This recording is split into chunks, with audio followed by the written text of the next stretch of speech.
It is Dallas Cowboys owner and general manager Jerry Jones. Good morning, sir.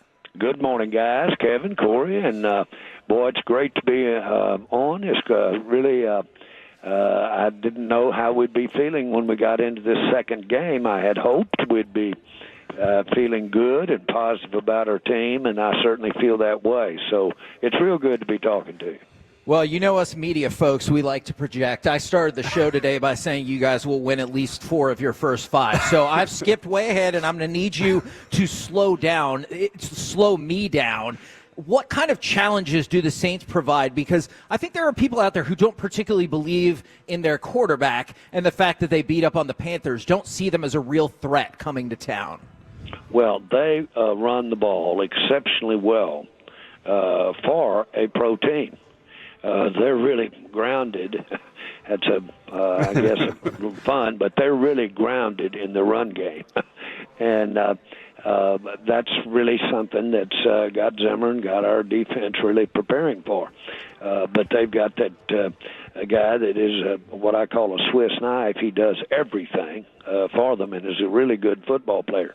But listen, the run game, when you really get it executed and you really put the emphasis on it, and I can't tell you the number of coaches that I've had over the years have said, we have got to not just say we're going to do the run game, we've got to get committed to the run game. And I'm thinking when they're opening their mouth, now tell me what the difference is. You're saying you're committed, but you really got to be committed.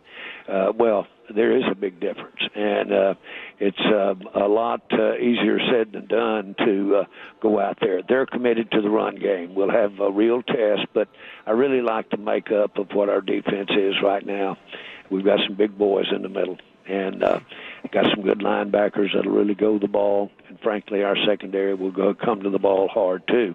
And so I like the way we match up for run game. Well, and Jerry, I'm glad you were talking about the running game there, because the league does over years has interesting patterns, and right now you're seeing, last night you saw it, explosive running games that can really alter a defense's game plans. Do you feel like the production from the way offensive coordinators are using running backs right now is kind of helping and changing and evolving defenses at the moment?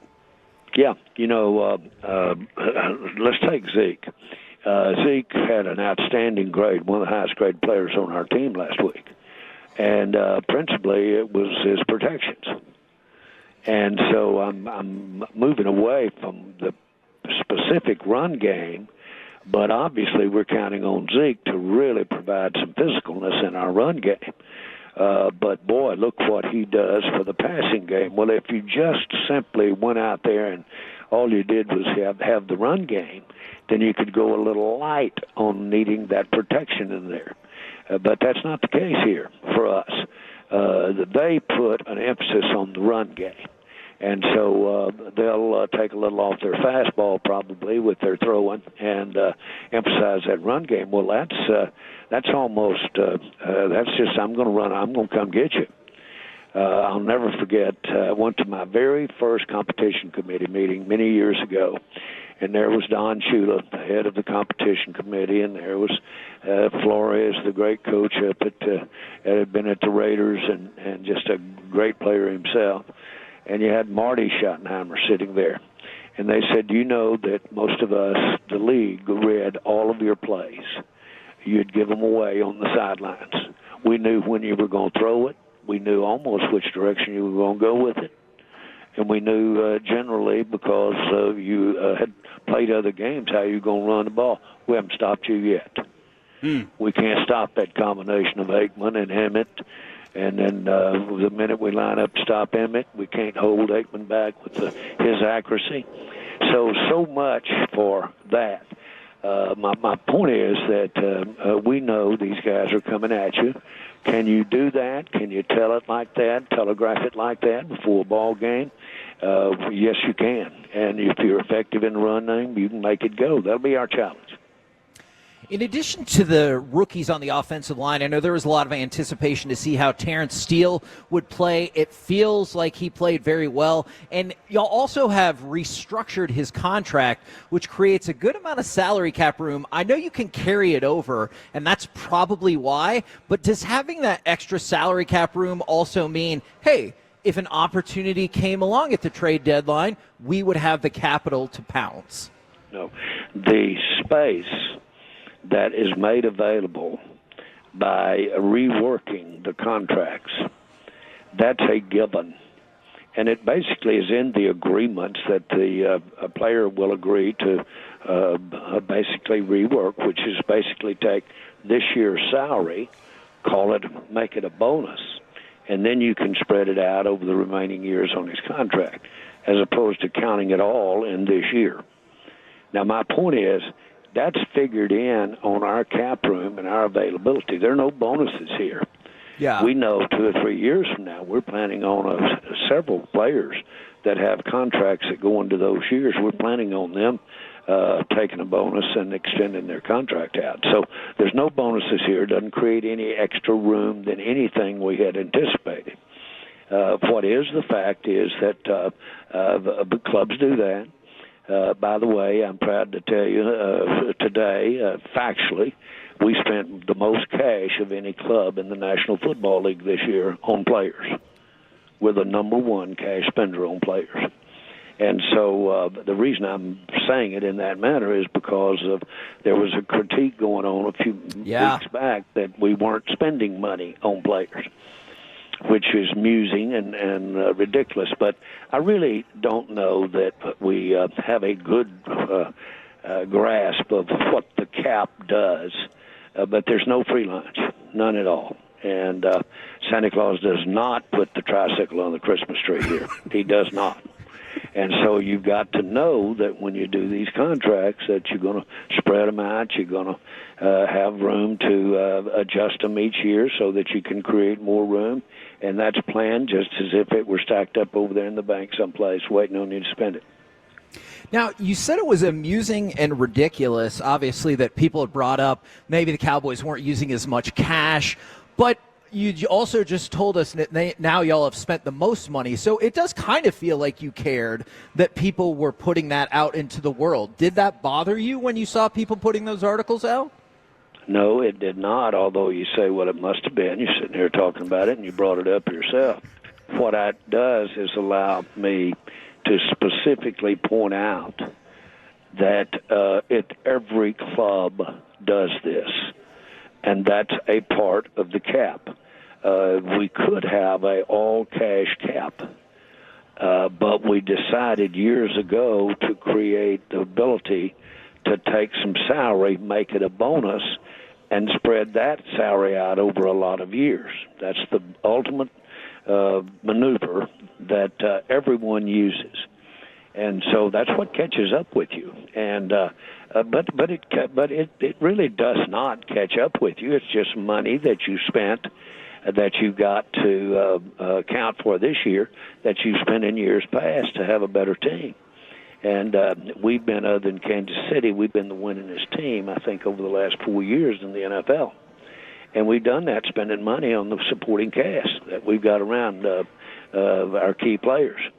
Obviously, we want to keep doing that, but everybody has to make that adjustment.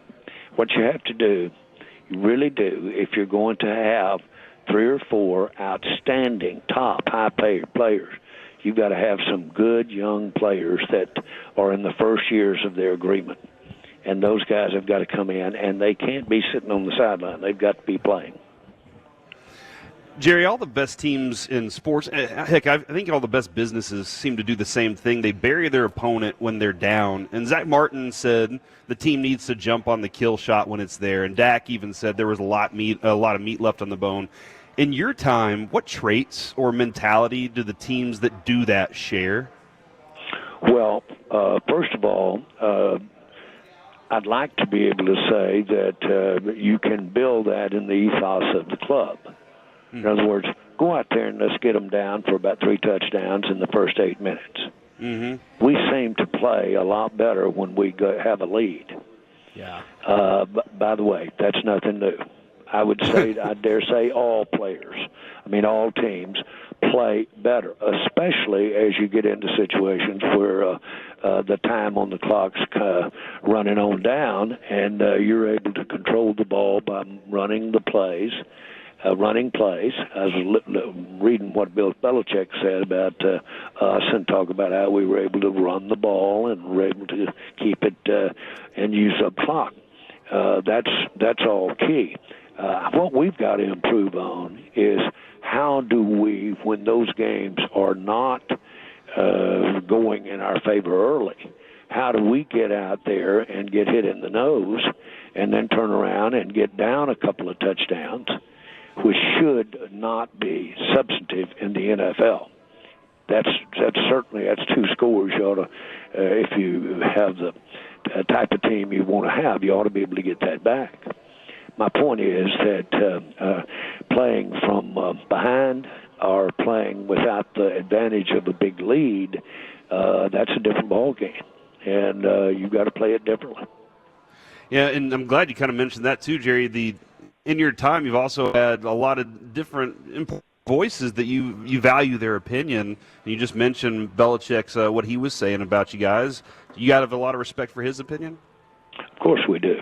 It'd be very much. And but let me be clear. The beautiful thing about our game is that there's about 100 ways to do everything about the game. There's nothing that's righter than other ways. Now, if you match it up with your personnel, if you match that up, coaches will always say, well, main thing I do in coaching is I maximize my personnel. Wait a minute. That means that if you're principally a pocket passing coordinator, that if your quarterback runs around and has got good escape, good legs, that you don't change your offense out. Well, I don't go that far. Well, some go that far, and therein lies the matchups. And so my point about all of this is that the right thing to do is to take your players that you've got on the field and match up what you're trying to get them to do, the way you're trying to move the ball, the way you're trying to stop them. There's a lot of different ways to make that happen. They're very difficult, though. There's always great players that have something else to say about it when you put your game plan out there.